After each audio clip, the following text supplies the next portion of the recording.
This is the new Boxster, and if you study the details of it very hard, you still won't be able to tell it apart from the old one. Porsche design, the least a man can get. Happily, however, Porsche's engineering department has expended a bit of effort with both the chassis and the power plant.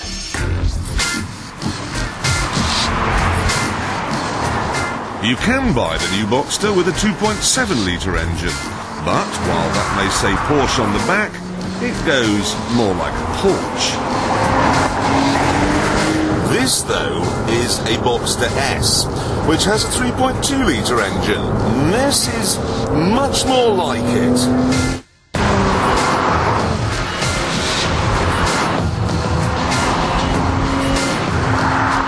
The engine may be the same size as it was in the old Boxster S, but it's now lighter and cleaner. And you get 20 more brake horsepower. That means 0 to 60 in 5.5 seconds and a top speed of 167.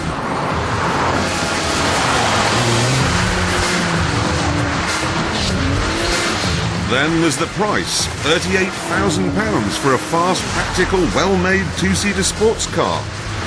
That's good value.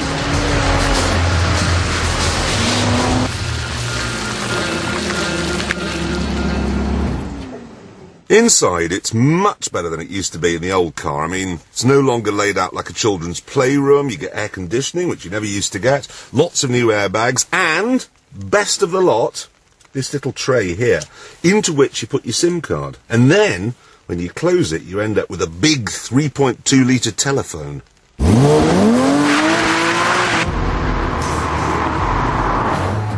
It all sounds very good. Except it has exactly the same problems as the old Boxster. The only reason why you would buy one of these is because you can't afford a 911. So all you're doing as you drive around is advertising the fact that your life hasn't worked out quite as well as you'd been hoping. And then there's the feel of the thing. It's just too clinical. It's kind of like an iPod. Brilliant, clean, easy to use, great sound, but not quite the same as seeing the band live.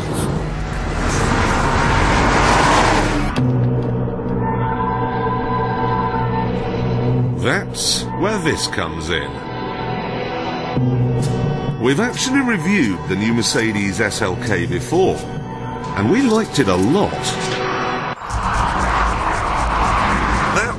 Only had a 3.5-litre V6 engine. This one has a 5.5-litre V8. That's 5,500cc in a car the size of a shoe. You really have to think of this thing as a lightning jet fighter. Just a huge engine and a steering wheel. And that's it.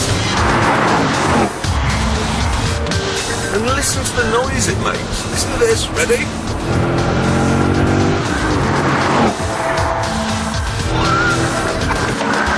It is month fast, goes from 0 to 60 in 4.5 seconds and has to be physically restrained at 155.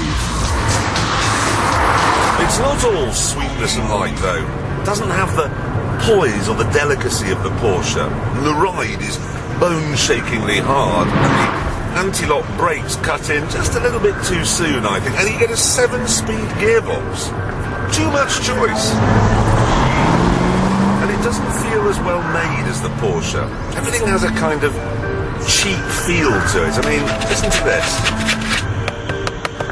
Till now, I didn't actually realise you could get sun visors from Matalan. Thing is, though, you have to concentrate hard to notice any of these things, because that engine sits in the mix like a giant anchovy on a mini pizza. It dominates everything. This is just so much more exciting than the Porsche. And what's more, you have to say, it's better looking. And while the Boxster has a neat folding roof, the SLK's hardtop is miles more impressive.